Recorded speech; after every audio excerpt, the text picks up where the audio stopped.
Hey guys, what is up? My name is Megan. Welcome back to my channel, or welcome if you're new. I hope you guys are doing well and staying safe. And welcome to a video where I will discuss the mystery and thriller books I want to read during the fall.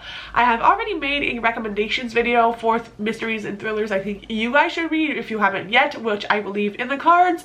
But this time we're talking about books that are on my TBR, that are on my radar, that I think I would have a spooky fun time reading. So without further ado, let's hop on in. The first books I want to talk about are all from the same author, so I'm kind of grouping them together, and those are 3 books by Megan Miranda because I am a Megan Miranda stan.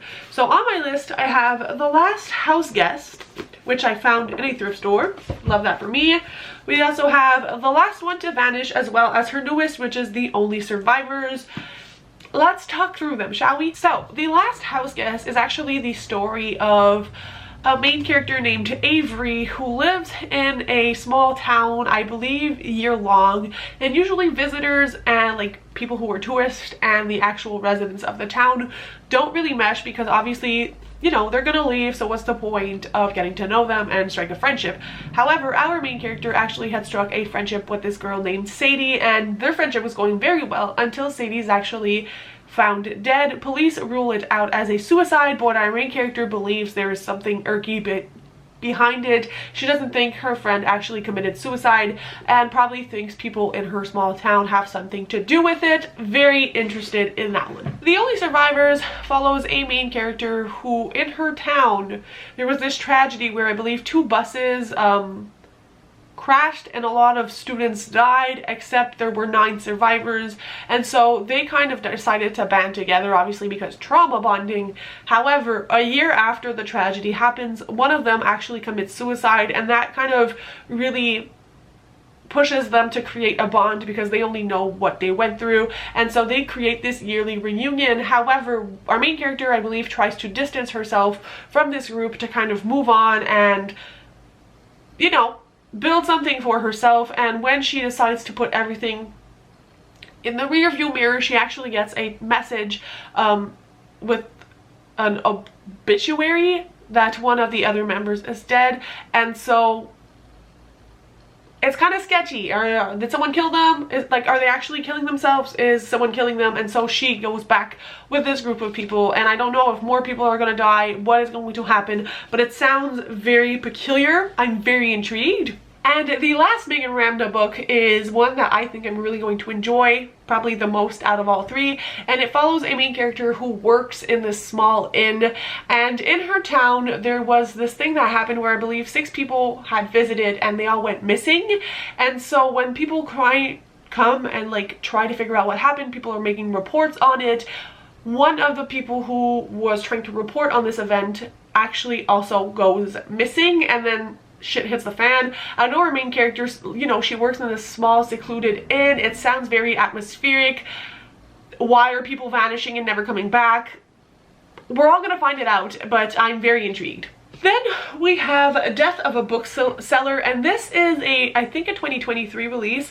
I'm incredibly excited for this one. It essentially follows a main character named Roach who works at this bookstore, but she really just is interested in all things true crime. Like, that is her passion, and she doesn't have a lot of co-workers she agrees with because she's kind of a snob and, you know, the whole thing. And so she's very much secluded and spends her time obsessing over true crime. Then comes a co-worker who is there to help restore the branch, who also, I believe, enjoys true crime. They become friends. But the other character kind of has a reluctance to being friends with Roach. We'll figure out why, and Roach won't let it go, and so she starts investigating everything about the other character's life and realizes that like some things happened with her family that I don't know if are actually related to true crime, and then she just gets really obsessed with that other bookseller. It sounds very different, and I really like the book selling aspect, and I think there's a lot to say about people who are obsessed with true crime and the limits that one should have, because it's not always healthy and it's not always done respectfully.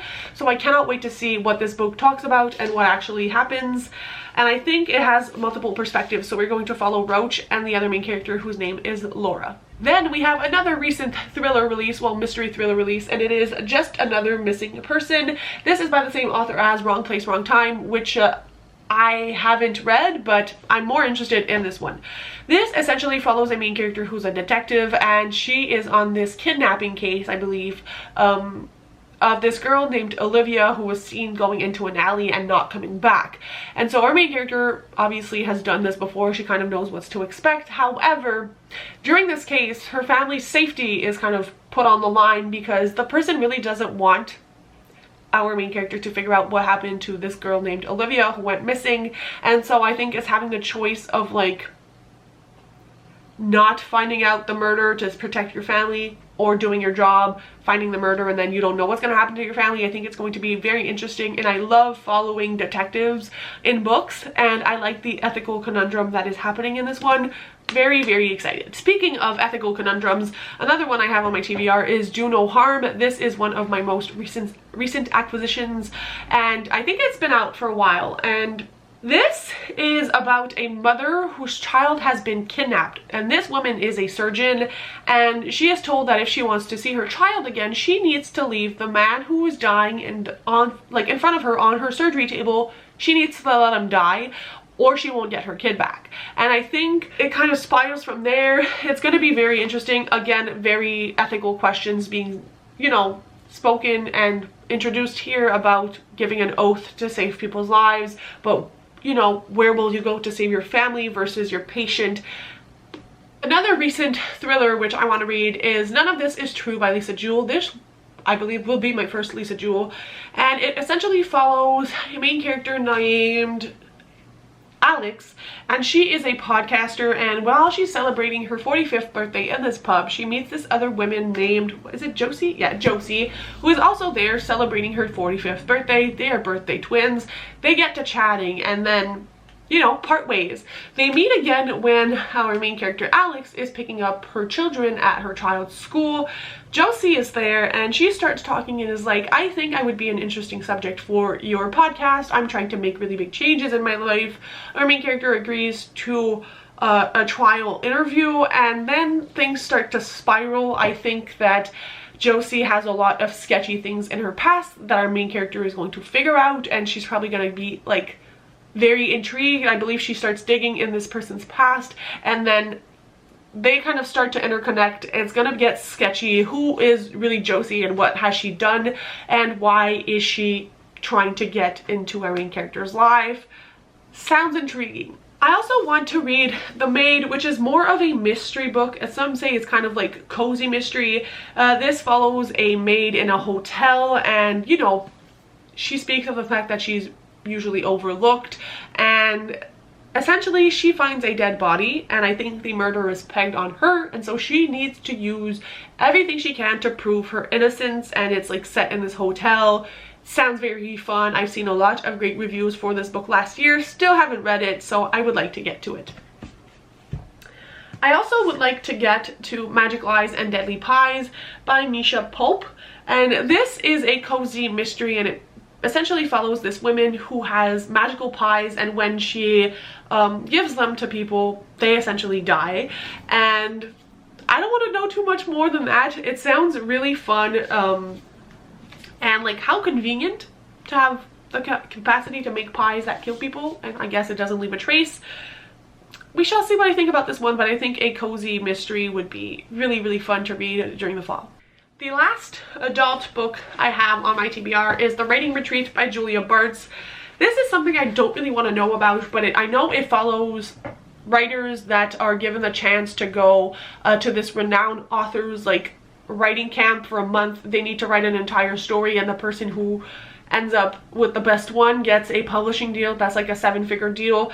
I think our main character here is kind of reconnecting with an old friend, and people say it's very odd. Shit hits the fan, and it's a very weird book, and that the like author, who is well renowned, is a very intriguing figure. It's just a whole vibe.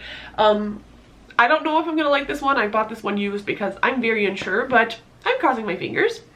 And for YA, I have two books I want to read. One of them is You're Not Supposed to Die Tonight by Kaylin Barron, who is the author of Cinderella's Dead. I have the really cool Waterstones exclusive, and this is a very short book. It's just over 200 pages, and it follows camp counselors at this camp where they kind of pretend that there's like the final girls, and it's kind of like a campy thriller summer camp, but people actually start dying, and our main character, I believe, has to figure out what is happening before she is the final girl. It sounds a little bit more gory than what I would usually read, but I'm trying to get into like thriller, more horror territory, so I think this should be a good introduction. And the last book on my list is actually Their Vicious Games. This is about students at this academy called Edgewater Academy, and it's for the very rich and powerful, and our main character is not either of these things. She is like alone, outcast, doesn't have a lot of money, but she has a scholarship to get into here, but when she gets in a fight with another student, her scholarship is revoked, as is all her hope for a better future, until she gets invited to these games that are called The Finish. And I think the prize is like going to solve all her problems, but these games sound deadly and very suspicious. I cannot wait to see where this goes. It sounds exactly like a fun YA mystery set in the academic world. It sounds fun. I got these for the edges, but the US cover is also gorgeous, and it is a new release as well, so very interested to see what I'll think about this one. So those are all the books I would like to read that are like mystery thriller themed this fall. My TBR is outrageous, and I also have another video coming your way which is going to talk about all the other fall books I want to read that are not mystery thrillers, and I also have a recommendation of that sort for you guys if it is not out yet. It is coming, all of the fantasy literary fiction that you guys might want to read this fall.